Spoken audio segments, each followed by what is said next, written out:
Hello friends, I am Muskan. I hope you all are doing well. तो आज हम bottom tab navigation के बारे में पढ़ेंगे। लास्ट वीडियो में हमने साइड बार के बारे में पढ़ा था, तो यहाँ पे साइड बार ऑलरेडी इम्पोर्टेड है, तो मैं साइड बार को हटा के यहाँ पे बॉटम टैब इम्पोर्ट कर लूँगी।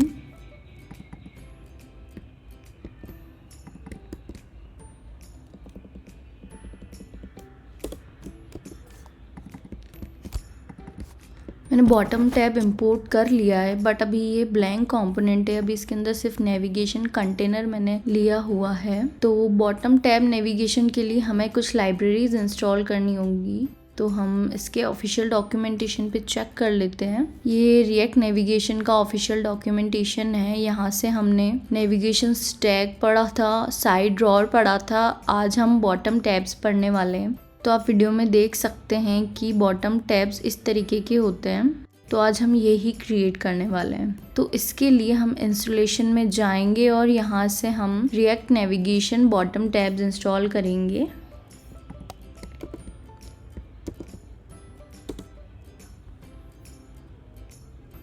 ये इंस्टॉल हो गया है। इसके बाद इसकी कोई डिपेंडेंट लाइब्रेरीज नहीं है। नेविगेशन कंटेनर हमारे पास ऑलरेडी हैं, क्योंकि हमने लास्ट वीडियो में इसे इंस्टॉल किया था for stack navigation and for side drawer. तो ये हमारे पास ऑलरेडी है, तो हमें सिर्फ बॉटम टैब्स इंस्टॉल करना है बॉटम नेविगेशन के लिए। अगर आप सिर्फ बॉटम नेविगेशन यूज़ कर रहे हैं तो आपके पास पहले से इंस्टॉल नहीं होगा। अगर आपने साइड ड्रॉअर या स्टैक नेविगेशन नहीं बनाया है तो आप इसे इंस्टॉल कर लें। रिएक्ट नेविगेशन नेटिव से ही इंस्टॉल होगा। तो नेक्स्ट हम रिएक्ट नेविगेशन बॉटम टैब्स को इंपोर्ट करेंगे और उसमें से क्रिएट बॉटम टैब नेविगेटर निकालेंगे। तो मैं यहाँ पे एक ऑब्जेक्ट क्रिएट कर रही हूँ और इसके लिए मुझे create bottom tab navigator function use होगा। तो ये हमने एक टैब करके ऑब्जेक्ट क्रिएट कर लिया है from create bottom tab navigator से। अब नेक्स्ट हम नेविगेशन कंटेनर के अंदर टैब डॉट नेविगेटर लेंगे और इसके अंदर हम टैब डॉट स्क्रीन लेंगे, जैसे हमने साइड ड्रॉअर में ड्रॉअर डॉट स्क्रीन्स लिए थे। तो टैब डॉट स्क्रीन के अंदर हम नेम लेंगे आर्टिकल। तो ये हमारा फर्स्ट मेन्यू होगा जिसका नेम होगा आर्टिकल। और यहाँ पे एक कंपोनेंट प्रॉप होता है, इसके अंदर हमें अपना कंपोनेंट पास करना होगा, जो भी स्क्रीन हम शो करना चाहते हैं आर्टिकल मेन्यू के क्लिक पे। मैंने यहाँ पे ऑलरेडी 4 स्क्रीन्स डिज़ाइन कर लिए हैं, तो मैं यहाँ पे आर्टिकल इंपोर्ट कर लेती हूँ।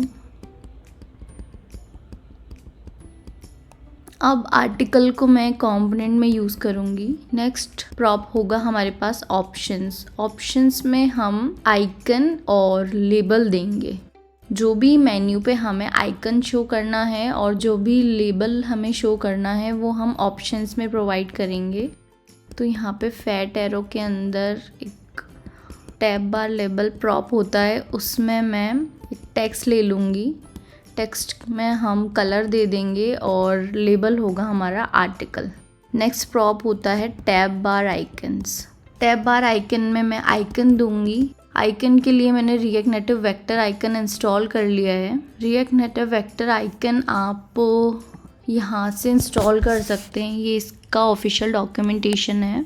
इसके लिए आपको एक कमांड रन करनी होगी, npm install react native vector icons। तो मैंने ये ऑलरेडी इंस्टॉल कर लिया है। इसकी कुछ इंस्टॉलेशन प्रोसेस है वो आपको फॉलो करनी होगी। एंड्रॉयड के लिए हमें ये बिल्ड और ग्रिडल में सेव करना होगा।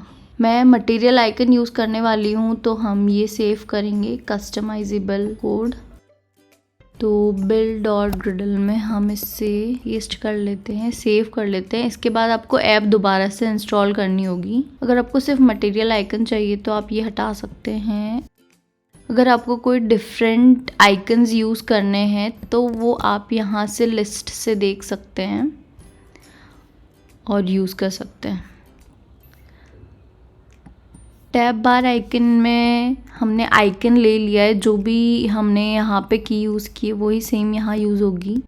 उसके बाद हमें आइकन का नेम देना होगा। अब हम आइकन का नेम कैसे पता करेंगे? आर्टिकल के लिए मुझे बुक या पेपर वाला आइकन चाहिए होगा, तो हम यहाँ से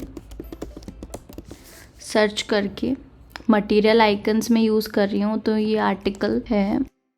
तो यहाँ पे आइकन नेम में मैं आर्टिकल दूंगी। उसके बाद साइज़, ये आइकन की साइज़ होगी, आइकन का कलर, उसको हम सेव कर लेंगे। f.tsx को भी मैं सेव कर लेती हूँ।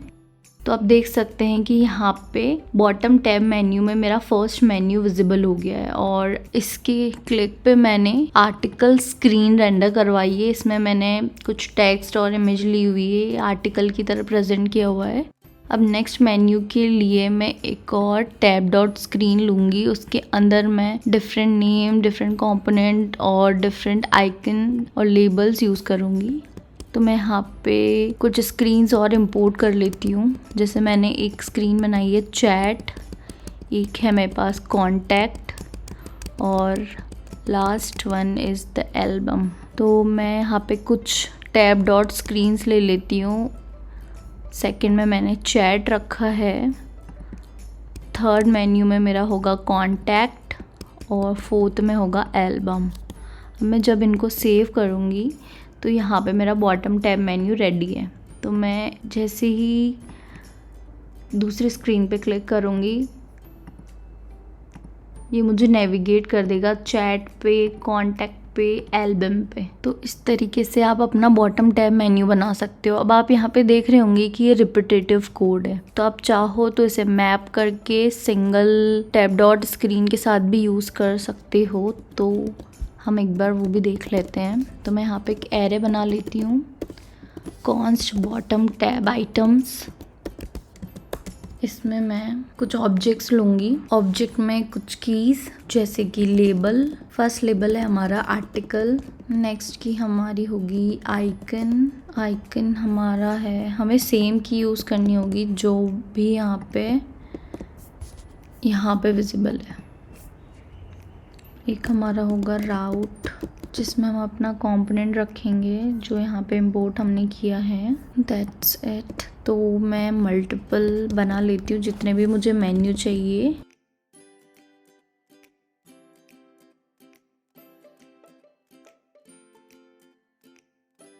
तो अब बॉटम टैब आइटम्स को हम यहाँ पे मैप करा लेंगे। बाकी हमें 3 टैब स्क्रीन्स की ज़रूरत नहीं है, तो हम इन्हें रिमूव कर देते हैं। अब यहाँ पे मैं बॉटम टैब आइटम्स को मैप करा रही हूँ। यहाँ पे हम आइटम्स लेंगे। अब यहाँ पे बोल रहा है कि multiple screen component with same name. तो सेम नेम इसीलिए क्योंकि हमें ये नेम्स चेंज करने होंगे। अभी ये मैप हो रहा है बट विद सेम नेम, तो हम आइटम से उठा लेंगे।